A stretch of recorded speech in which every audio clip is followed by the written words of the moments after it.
Good morning. So today's our theme is theoretical principles of foreign language teaching and the history of teaching methodology. Let's begin our today's lesson. So first of all, a method is seen as superordinate, comprising both principles and techniques.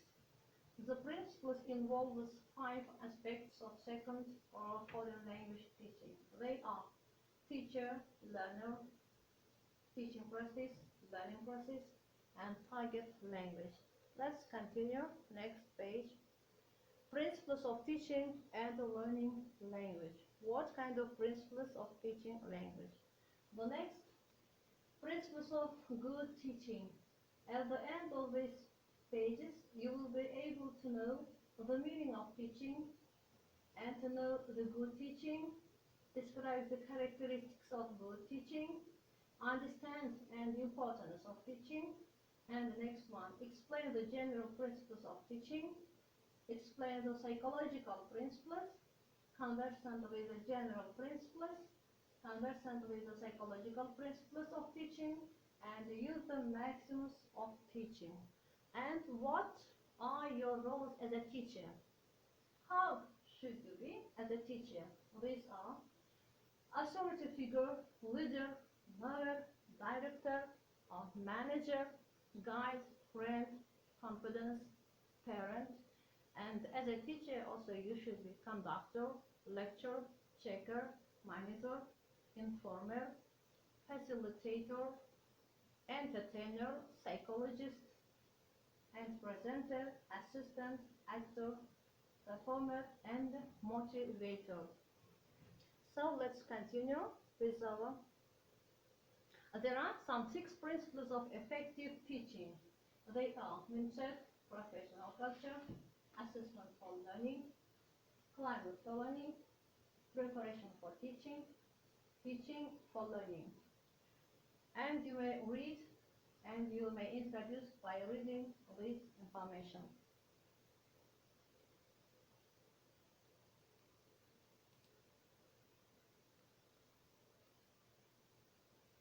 And now I am going you to suggest to watch a video which is related to this theme. And it's about the history of teaching and learning language.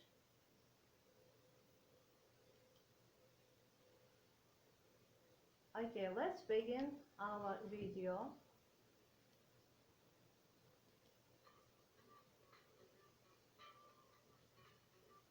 As you see, this video is called History of Teaching. And in the past, about the teaching and the learning in the past. In ancient times, the learned men, by default, became the teachers. From colonial times into the early decades, especially the 19th century, most teachers were men. Friars and the prophets taught children of the wealthy and the noble the skills to take up their roles as leader and businessman. And let's continue with our video. Next page. Confucius. What is it? What does it mean?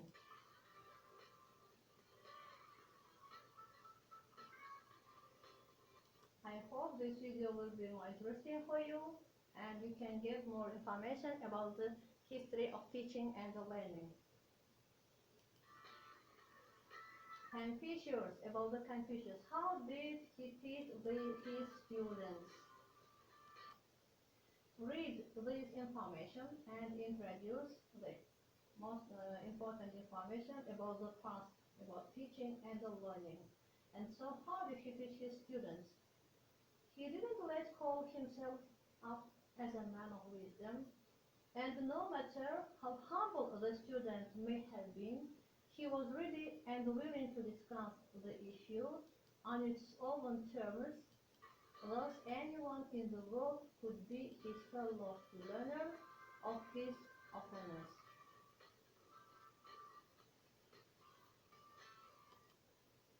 So next, ancient Greece. It's the 5th century BCE. What we can know about the 5th century education.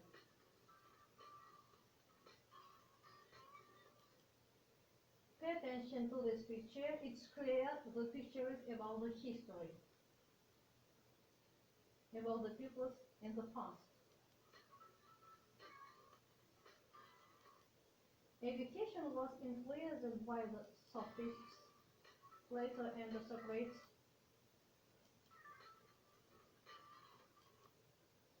Learned men continued to impact wisdom and into the first years of Christianity, including the scribes in the Bible, who were often men that taught law as well.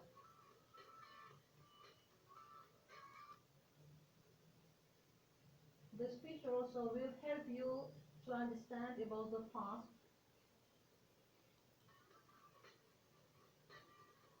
A Catholic Church, Middle Age Roman Catholic Church.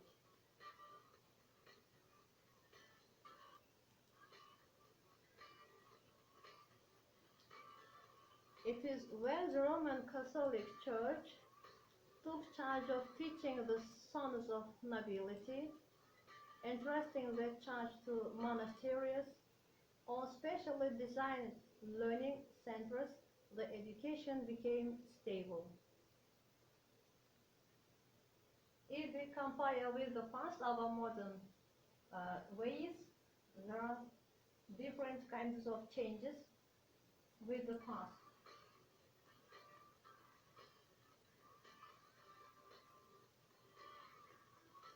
16th century in America. And I think it's very interesting for you to know about the knowledge about the education in America in the past. Let's look, let's watch this, continue the video.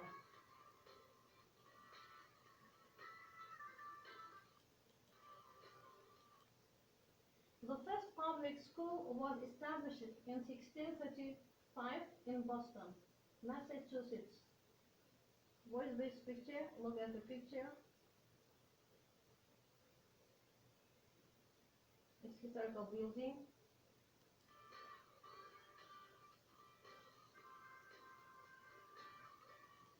America's pioneers considered teaching an essential part of their young country, and their teaching appreciation was generous and great. Let's continue with our video, and the next phase is the 17th and 18th centuries. It's about, as you know, about higher learning.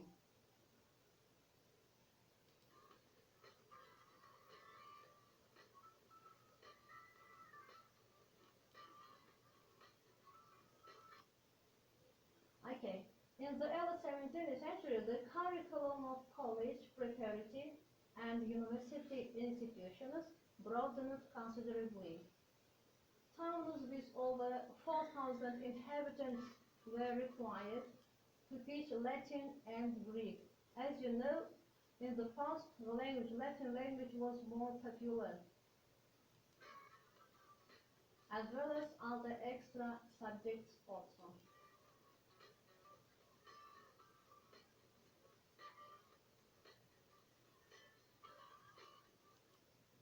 And 20th century, more practical curriculum.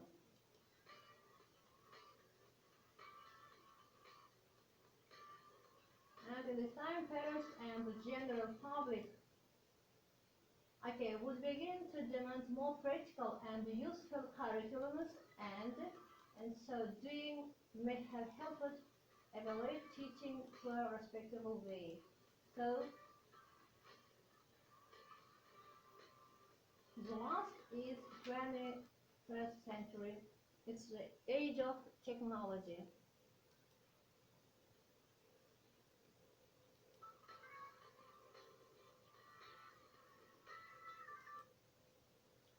So, as you know, nowadays, especially technology is improving, developing day by day, and it's helping us to develop our knowledge skills, and it helps us to learn anything with easy way and effectively also.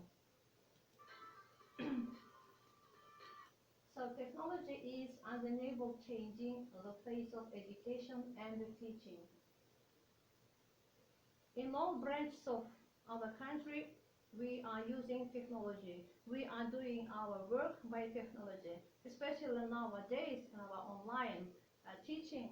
Technology is helping us very effectively.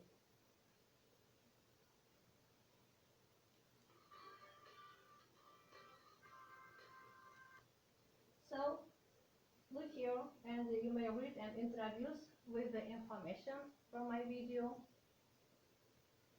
In order for students to be prepared for a more complex life work environment, a 21st century classroom must promote creativity, critical thinking, communication, and collaboration. What does it mean? Nowadays, people also should communicate with each other by using the words which they learned.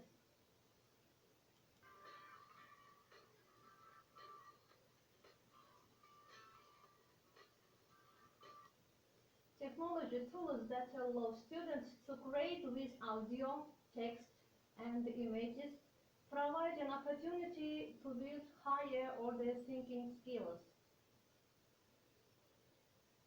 And technology also helps to the learners to work by themselves alone.